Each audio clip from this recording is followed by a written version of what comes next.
músics de rock, de vedets, de tot el que us podeu imaginar passava pel The Factory. Era una gran fàbrica de creació.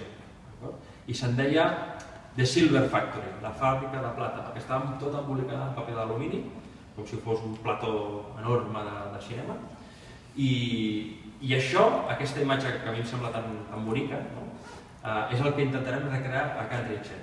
Per això ens vam proposar fer aquesta exposició al Festival Loop a Can Trinxet. Els va interessar específicament Can Trinxet perquè vam dir, home, ja que és una fàbrica, podem recrear l'esperit del The Factory dels anys 60 d'Andy Warhol, el podem recrear a l'Hospitalet. Aquesta és una mica la idea. I per tant, serà una exposició amb aquestes dues idees. Andy Warhol i la música, d'una banda, l'exposició que podem consultar, visitar, i l'altra és recrear aquest esperit de la Factory.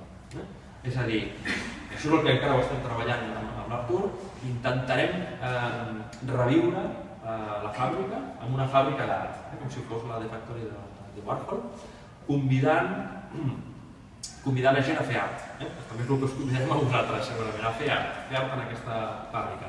Ja tenim gent de l'Hospitalet que ja hem convençut per fer coses durant aquesta exposició. Al bell mig de l'exposició, compartint amb vitrines, tindrem un escenari, un lloc per fer gravat, un lloc per fer vídeo. Hi haurà l'Escola d'Art i Disseny de Serra i Abella, no sé si la coneixeu, és una escola d'art que està a prop de la plaça d'Europa, és una escola d'art de la Generalitat important, d'art i de disseny, segurament es dedicaran a vídeo i fotografia.